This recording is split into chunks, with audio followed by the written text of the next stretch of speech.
friends, it's Mary from A Girl, a Book, and a Mom. And I'm here finally with my June reads, like what I read in June. And one book I forgot to talk about that I read in May. I know, read a ton in May. And this was probably one of the ones that I was like, I have to review because it's really important.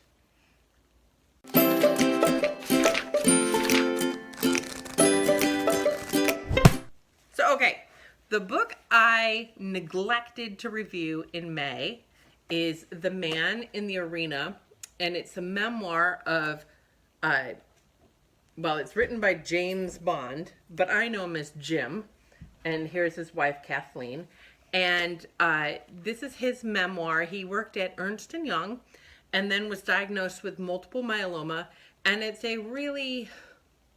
multiple myeloma is a blood cancer. And it's a cancer that when Jim was diagnosed with it, didn't have the greatest rates of survival. But I'm happy to report that Jim is still with us, and this is his inspiring story. And when I talked to him on LinkedIn, he told me that he really, really wants this to be like a beacon of hope for cancer patients, people with cancer. Because as a person who has had cancer, to be called a cancer patient really means like, it sounds like the cancer comes first. I have all kinds of opinions. But anyway, I met Jim in 2010 when I cycled from Cleveland to Cincinnati. It's 328 miles, and it was the Pan Ohio Hope Ride, which raised funding for the American Cancer Society's Hope Houses, where people with cancer and a caregiver can have free room and board while the patient is getting treatment that they couldn't get near their house. And it's a really incredible program, these Hope Houses. And the Pan Ohio Hope Ride has been copied in other states. I know Pennsylvania does one, and Kathleen started the Pan Ohio Hope Ride, and Jim's sons have been in it.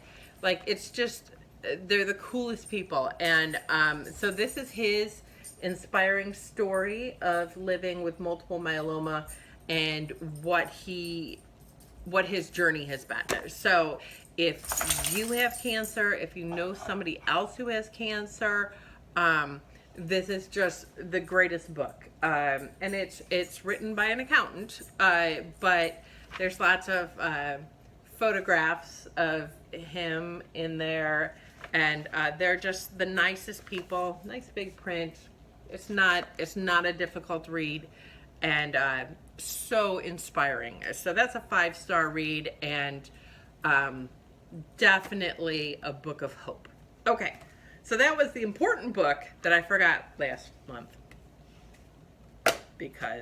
Okay, the next book we're going to talk about was the first book I read this month, and it was on Audible. It's called The Lager Queen of Minnesota, and it's all about family dynamics and beer.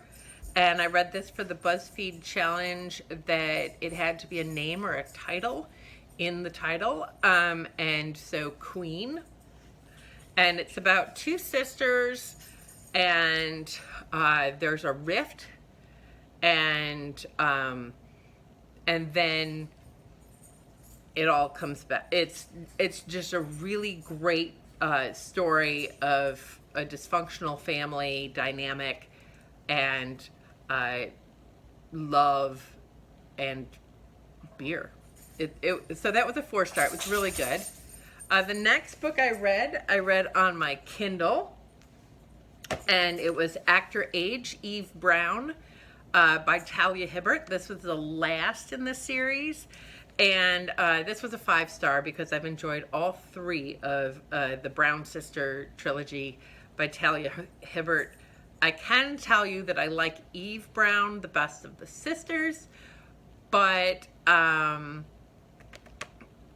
I like Danny Brown's love interest the best. Okay, so that was a 5-star, and I really enjoyed it. The next book I read was also on the Kindle, and that was The Bride Test by Helen Hoang.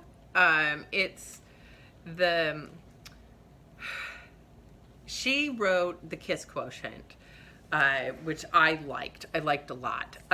This is, the boy is in the same family as the male love interest in The Kiss Quotient.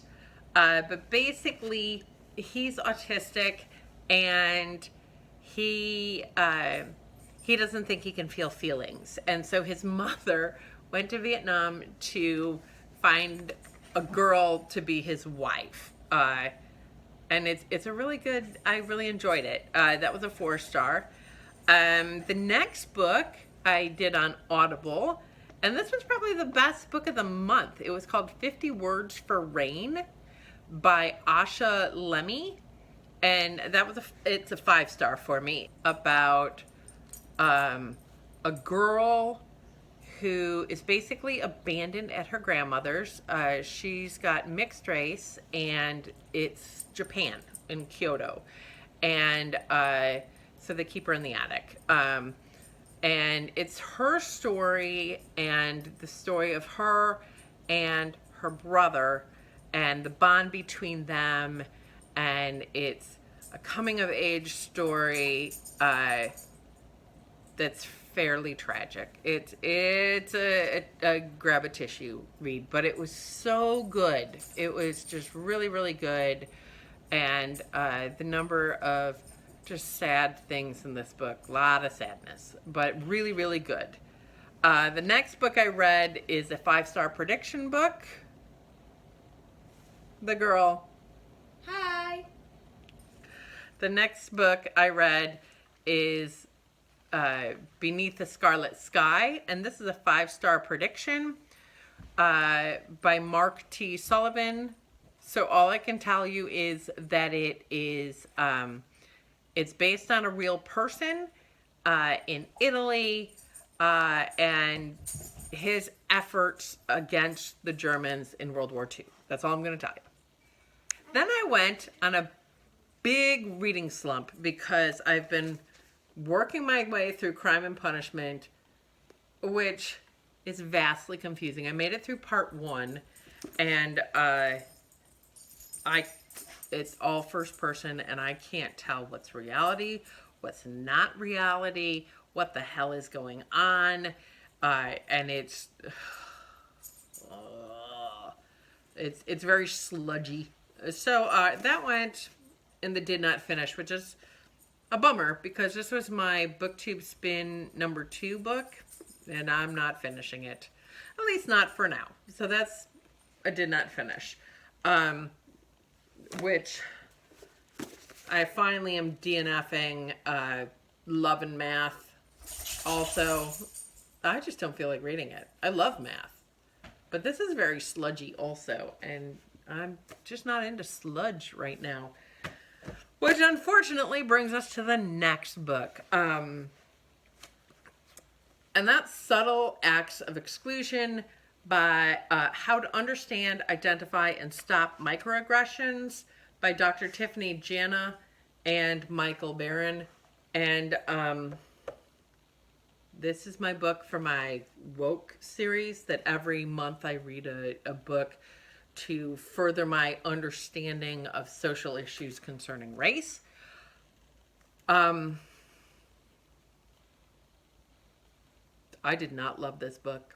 I did not love this book at all.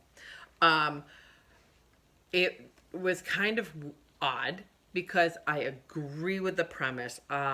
They called microaggressions subtle acts of exclusion, and their whole thing is this is how you deal with them.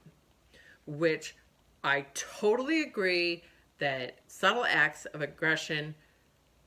exclusion should be called out, that this is a good method for calling out these acts of exclusion, with a little asterisk there, because I doubt that these would work as well in real life as they would in a corporate culture.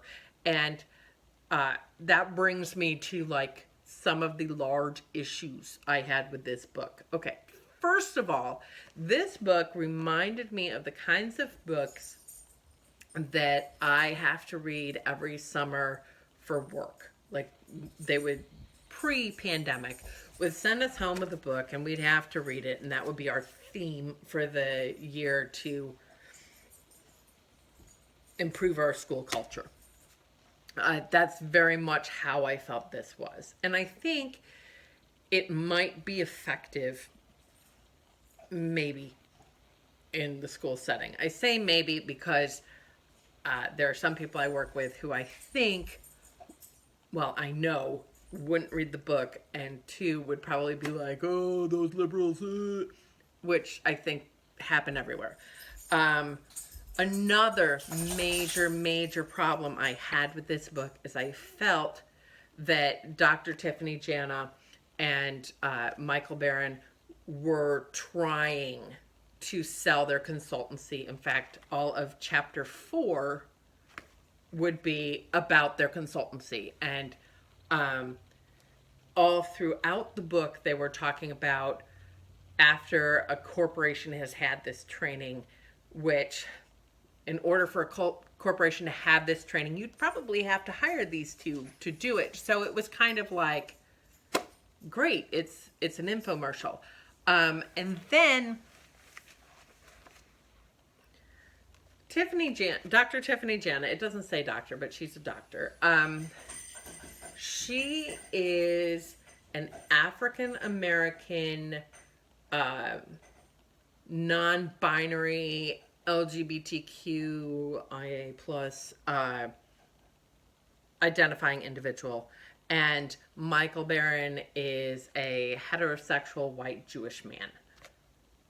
And they really had their own agendas, which is fine.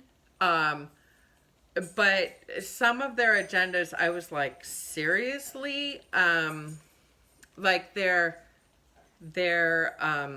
examples didn't work for me. So this book wasn't for me. I'm kind of sad about it. But this book combined with the Dostoyevsky Crime and Punishment, yeah, that put me in a reading slump, and I didn't read for about 2 weeks. Because 2 stars. I don't think I've ever given 2 stars before. And that was my woke book. Then I perked it back up with How to Fail at Flirting. Yes, I know. How to Fail at Flirting, which is the story of a woman and a man, and they are both broken. They both have some serious issues going on, but basically they end up meeting each other in a bar. And she is a woman whose job might be on the chopping block. She works in math education, which is kind of cool, being that I'm a math teacher. And it was good. It was light, but they were both broken, and it was a very enjoyable read. Totally loved this. Picked it up at my local library. 4 stars. So that's it for this month. And let me know what you're reading this month, what your favorite books what do you think I should read? And happy reading.